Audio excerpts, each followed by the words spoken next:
On June 8, 1998, news swept across Nigeria. General Sani Abacha, the nation's powerful and controversial military ruler, was dead. The announcement came suddenly, sending shockwaves through every corner of the country. The country froze, some in shock, others in relief. For many, it was a moment they never thought would come, while others feared what might follow.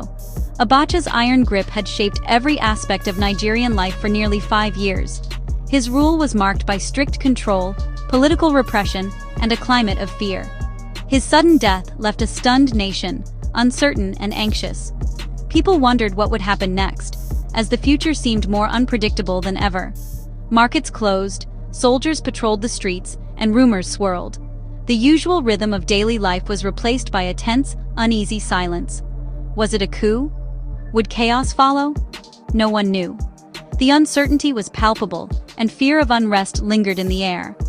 The absence of clear information fueled wild speculation. Every conversation was filled with questions and theories.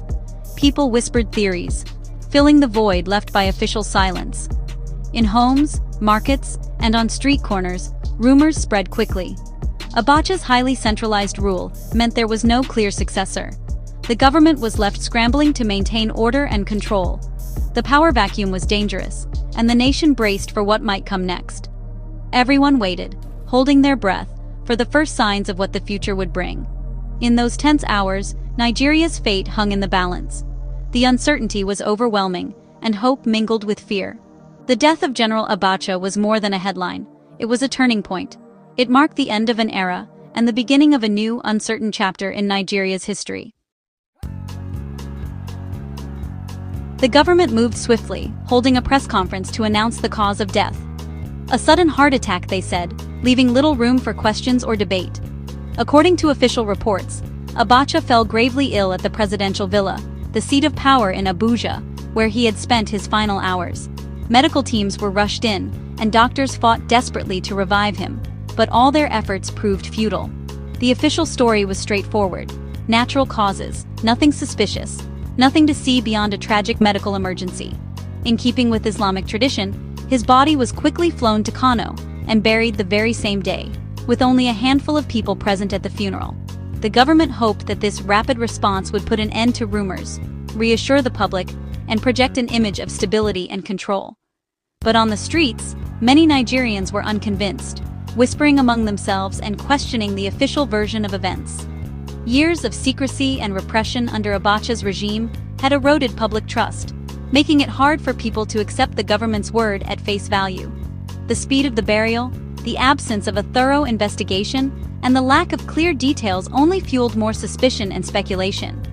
For much of the public, the heart attack explanation was just the start of a deeper mystery, one that would linger for years to come.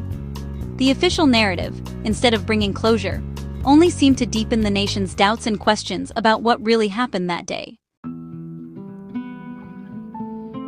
Almost immediately, a more sensational theory took hold: Abacha was assassinated. The most popular version claimed he was poisoned by 2 women from India, allegedly through a tainted apple. Major Hamza al-Mustafa, Abacha's security chief, later testified that the general was poisoned by powerful enemies. The women were said to have vanished from the country right after his death. This story fit the era's climate of intrigue and betrayal. Abacha had many enemies, and a dramatic end seemed more believable than a quiet heart attack. Reports of his body swelling and darkening fueled the poison theory, even if unverified. For many, the tale of assassination became the preferred explanation. To understand the suspicion and the events that followed, you have to look closely at Nigeria in 1998, a nation on edge, its people living under the shadow of military rule. Isolated internationally, Abacha's regime was notorious for human rights abuses, crushing dissent, and ruling with an iron fist. The streets were tense, and fear was a constant companion for many Nigerians. Abacha had promised a return to democracy, but instead orchestrated a sham transition designed to keep himself in power indefinitely, manipulating the political process at every turn. All 5 political parties, under pressure and intimidation, endorsed him as the sole presidential candidate, a move that angered not just his political rivals, but also the general public who saw through the charade. Pro-democracy activists and exiled politicians fought back, risking their lives to demand real change, but their efforts were met with harsh crackdowns, arrests, and violence. The international community, led by figures like Nelson Mandela, condemned the regime and demanded change, placing Nigeria under intense diplomatic pressure. Abacha's sudden death came just as he was poised to cement his rule as a civilian president, a moment that would have sealed his grip on power for years to come. For many, his unexpected demise was simply too convenient, instantly removing the main obstacle to democracy and opening the door to a new era. The timing of his death fueled widespread suspicions of foul play, with rumors and theories spreading rapidly across the country. In an instant, Abacha's death changed Nigeria's political future, setting the stage for a dramatic and uncertain transition to democracy. The mystery endures, largely because no public autopsy was ever performed. Authorities cited Islamic tradition for the swift burial, but many saw it as a way to avoid scrutiny. Without forensic evidence, rumors of poisoning and the official heart attack story exist side by side.